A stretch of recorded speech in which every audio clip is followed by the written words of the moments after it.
Herzberg's was run by the two Herzberg brothers, Sam Herzberg, Abe Herzberg, and a son-in-law, Dave Goldman, who was my mentor. There was a man who owes the success of Parsow to him because he taught me the science of retailing. And now reminiscing about my background and what's going on in Jewish retailing, I must tell you some stories about the late David Goldman. David Goldman was the son-in-law of Abe Herzberg, who was the comptroller of Herzberg's ladies' ready-to-wear store with this little bed shop that I originally took over and part of the ladies' ready-to-wear store. Dave interviewed me for a job when I first came here as a soldier on being discharged and wanted to know my background. And I told him, and he said to me, "How much did you make in New York?" I said, "I used to make $100 a week." And I says, 2 weeks vacation with pay and a Christmas bonus. He says, "Well, we don't pay salaries like that here in Omaha." I said, "Well, then you don't hire guys like me." And I got up and started to walk away. He said, "Sit down, I want to talk to you." And so we talked some more, and pretty soon he said to me, "Sal, I'd like to take a chance on you." He says to me, "Can you live on $35 a week?" And tears came into my eyes and a lump in my throat, and I says, "I can live, but not long." Well, P.S. I went to work there, and I worked there for 5.5 years.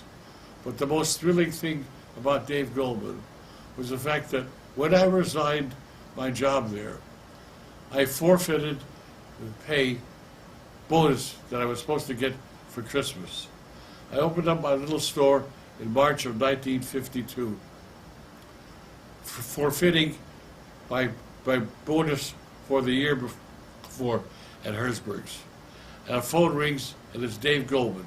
"Sal, I have something that belongs to you. I'd like to have lunch with you." And so we went. I said, "Well, I'll take you to the Regis Hotel for lunch." He said, "No." He said, "I'll just come to the store. We'll eat in Walgreens," which was right inside my store. So he came over. We were sitting at the lunch counter. He says, "How's business?" I said, "Mr. Goldman," I says, "I've already had to revise my plan up 40%. I'm running out of merchandise." I said, "But I got a problem." I says, "My wife's friends come in and they want to charge it. They're all friends of Vi Greenberg or Joe Greenberg, and I can't pay my bills. I got to wait 30 days and plus to get paid." And I says, "I'm really short of money." "Oh," he says, "by the way, I got something that belongs to you." He put his hand in his pocket and pulled out a rumpled piece of paper. And when I opened up the piece of paper, it was a check dated January 1st from Dave Goldman from Herzberg's, dated for $1,346. I tell you, that was the most fantastic thing that anybody could possibly do. And that was only one of the things that he used to do for me. Years before, when I first started to work for him, he would call me up to his office and say, "How are you getting along?" I'd say, "Fine." He says, "I got some books for you to read." He says, "I want you to study them, and I'm going to ask you questions. They come from the Harvard School of Business." I said, "Mr. Goldman," I says, "I just got married." I says, "We're having fun. I haven't got time to read books." I said, "I'm going to just go out and have fun with my wife." He says, "Take these home and read them." So I threw them in a bag and took them home. And one day it was raining cats and dogs. We lived across the street from Turner Park. And I says to Lee Jane, "What the hell are we going to do?" She says, "Why don't you take home one of those books that Dave Goldman gave you and look through it and see what's going on?" So I said, "Okay." So I picked up the biggest book and I flipped through the pages. And as I flipped through the pages, an envelope fell out of one of the books with my name on it. And I tore open the envelope, and what do you think it was?